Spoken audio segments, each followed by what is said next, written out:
नमस्कार। धारा क्लासेस में आप सभी बच्चों का स्वागत है। बच्चों, आज हम पढ़ेंगे संस्कृत गद्य भारती का तृतीय पाठ है नैतिक मूल्यानि। नैतिक मूल्यानि का अर्थ है उचित अनुचित की भावना, आज्ञा पालन, सत्य असत्य का ज्ञान, ईमानदारी, दया, भक्ति, ये सब नैतिक मूल्य है। नयनम नीति। नीति माने क्या होता है? व्यवहार का ढंग, बर्ताव का तरीका, नियत आचार या आचरण ही नीति है।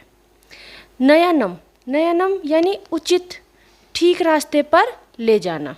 नयनम ये नी धातु से बना है, यानी कि पथ प्रदर्शन करना, सही रास्ते पर लेकर चलना ही नीति है। नीतिरे मानी मूल्यानि नैतिक मूल्यानि।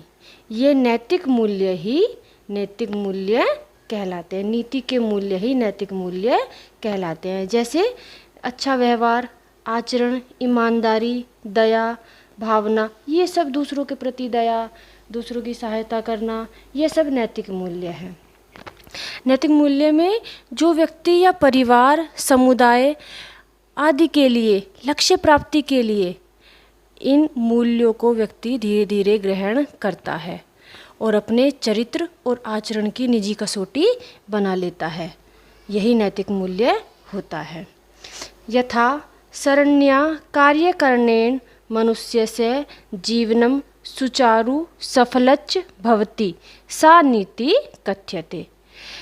जिस, यथा माने जिस, शरण्य माने पद्धति से या सारणी से, कार्य करने से मनुष्य का जीवन, कार्य करणेन माने कार्य की सहायता से, तृतीय विभक्ति का प्रयोग हुआ है इसमें। मनुष्य का जीवन सुचारू और सफल होता है, वह नीति कहलाती है। इयं नीति केवलस्य जनस्य समाजस्य कृते एव न भवति। यह नीति केवल लोगों के और समाज के लिए नहीं होती, अपितु माने बल्कि जनानाम नृपाणाम समेषाम च व्यवहाराय भवति, बल्कि लोगों के और राजाओं के समान व्यवहार के लिए होती है। यानी कि इसमें भेदभाव की भावना जहाँ ना हो, अच्छा व्यवहार हो, वही नीति है। नित्याचलनेन व्यवहारेण प्रजानां शासकानां समस्तस्य लोकस्यापि कल्याणं भवति। नित्याचलनेन नीति पर चलना ही, व्यवहारेण व्यवहार से, प्रजा का, शासक का और राजा का, समस्तस्य समस्त संसार का भी कल्याण होता है। यानी सही रास्ते पर चलना, अच्छा व्यवहार करना, प्रजा और शासक का, समस्त का, इससे सबका कल्याण होता है। पुरातन कालादेव भारते कवये नीतिकारा है मनोरमया सरसया गिरा नीति वाक्यानि कथा भी श्लोकेश्च व्यारचन। पुरातन कालादेव, प्राचीन काल से ही भारत में कवि और नीतिकारों ने सुंदर सरस वाणी में, गिरा माने वाणी, नीति वाक्यों का कथाओं और श्लोक के रूप में रचना की है। कथा भी, कथा और चा माने और, श्लोक के रूप में रचा है। किसे? नीति के वाक्यों को, अच्छे वाक्यों को। इत्थम नीति शास्त्राणि व्यवहार विदे कांता सम्मित्योपदेश युजे बभूव। इत्थम माने इस प्रकार। नीति शास्त्र व्यवहार के ज्ञान के लिए और प्रेयसी से सम्मित उपदेश के लिए हुआ है। फलन्त्विदम संपन्नम साधारणा है अपि जना है व्यवहाराय नीति वाक्यानि नीति श्लोकाश्च गलबिलाद कुर्वन्ति स्म। परिणाम स्वरूप फलन्तविदम माने परिणाम स्वरूप, इसका परिणाम यह हुआ कि संपन्न यानी कि अमीर, धनी और साधारण लोग भी, जना है माने लोग, अपि माने भी, व्यवहार के लिए नीति वाक्यों का और नीति श्लोकों को कंठबद्ध यानी कि बोलते थे, कंठबद्ध करते थे।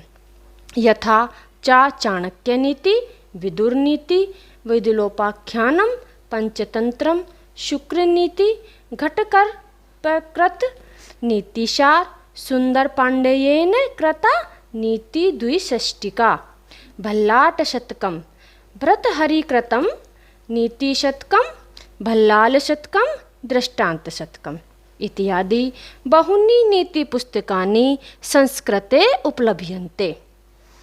जैसे चाणक्य नीति, विदुर नीति, विदुलोपाख्यान, पंचतंत्र और शुक्र नीति, और घटकर पर के द्वारा रचित नीति शास्त्र और सुंदर पांडे द्वारा रचित नीति द्विषष्टिका और भल्लाट शतकम, भर्तहरि द्वारा रचित नीति शतकम, भल्लाल शतकम और दृष्टांत शतकम इत्यादि बहुत सी पुस्तकें, नीति की पुस्तकें संस्कृत में उपलब्ध हैं। आज भी ये उपलब्ध हैं। विचार्यमाणे साहित्ये आदिकालादेव सर्वेष्वपि राष्ट्रेषु अयं विश्वास प्रचलित आसीत्।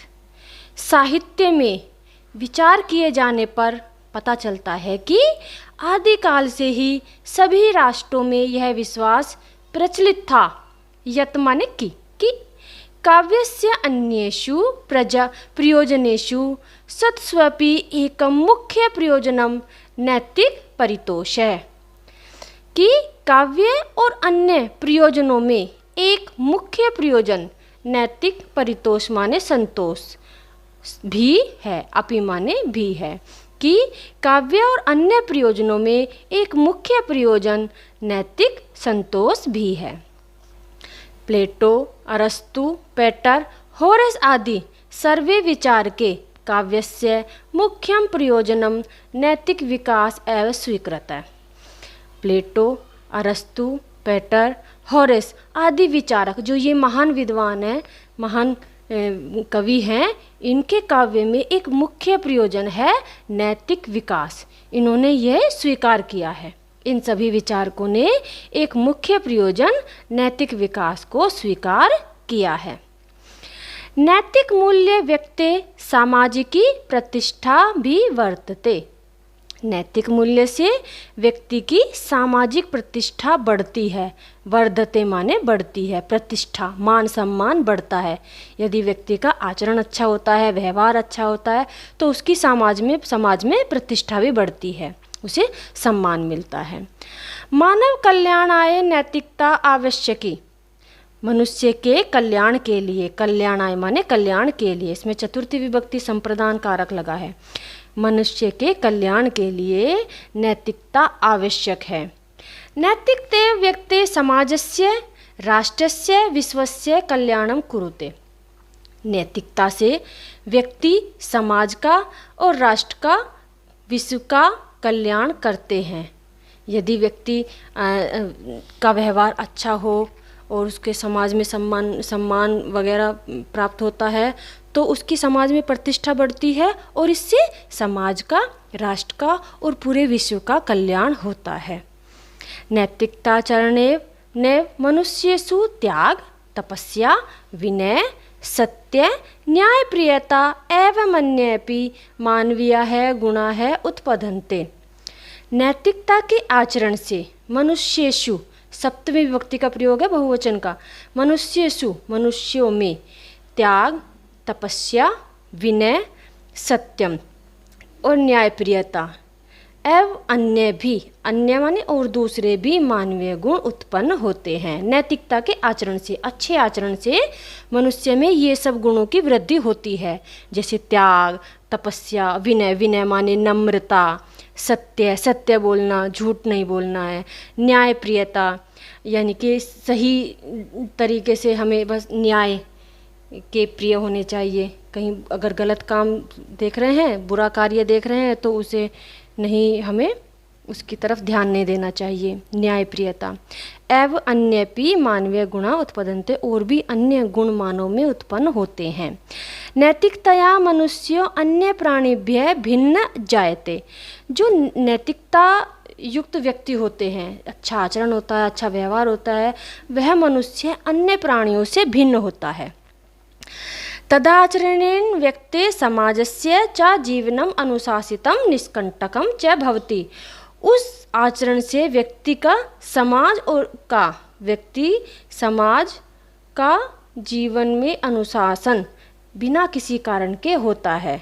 यानी कि अगर वो किसी की सहायता करता है तो ये नहीं कि उसे उसमें इसका कुछ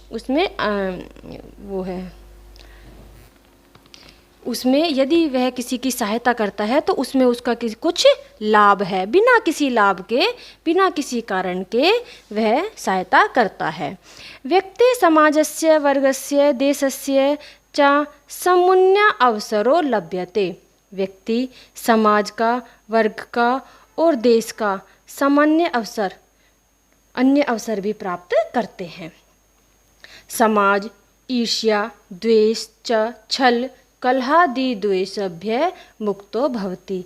समाज ईर्ष्या द्वेष छल कलह दोषों से मुक्त होता है। अस्माकं सामाजिका अंतर्राष्ट्रीय संबंधाः नैतिकता आचरणेन दृढ़ा भवन्ति। हमारा समाज अंतर्राष्ट्रीय संबंधों से नैतिक आचरण से मजबूत होता है।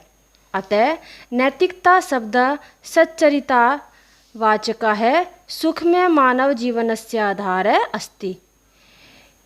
अतः नैतिकता शब्द सच्चरित्रार्थ वाचक, अच्छे चरित्र का वाचक, सुखमय मानव जीवन का आधार है। इदन्तु सम्यक वक्तुं शक्यते। इदन्तु माने इस प्रकार सम्यक वक्तुं शक्यते, सही प्रकार से कह सकते हैं, ठीक प्रकार से कह सकते हैं। यत माने कि नैतिकताचरणस्य नैतिकताश्च मुख्य उद्देश्यं स्वस्य अन्यस्य च कल्याणकारणं भवति। नैतिकता का आचरण और नैतिकता का मुख्य उद्देश्य अपना और अन्य का कल्याण होता है। कदाचित एवमपि दृश्यते, कभी कभी, कदाचित माने कभी कभी, एवमपि माने इस प्रकार यह भी दिखाई देता है कि परेषां कल्याणं कुर्वन् मनुष्य स्वीयां हानमपि कुरुते। कि परेशान माने दूसरों का, कल्याणम माने कल्याण या भला करने में मनुष्य स्वयं अपनी हानि कर लेता है। कभी कभी दूसरों की भलाई करने में मनुष्य की स्वयं की हानि हो जाती है। एवं विधम नैतिकाचरणम विशिष्टम महत्वपूर्ण चयन मन्यते। इस प्रकार नैतिक आचरण विशेष महत्वपूर्ण माना जाता है। परेषां हितम नैतिकायाः प्राणभूतम तत्वम। दूसरों का हित ही नैतिकता का प्राणभूत तत्व है। तो बच्चों, आज मैंने आपको तत्वम, प्राणभूत तत्वम तक पढ़ाया है। इससे आगे का पाठ मैं आपको अगली वीडियो में पढ़ाऊंगी। तो सभी बच्चे इस वीडियो को ध्यान से देखें और याद कर लें ये पाठ। ये अति महत्वपूर्ण है, परीक्षा के लिए उपयोगी होता है। धन्यवाद।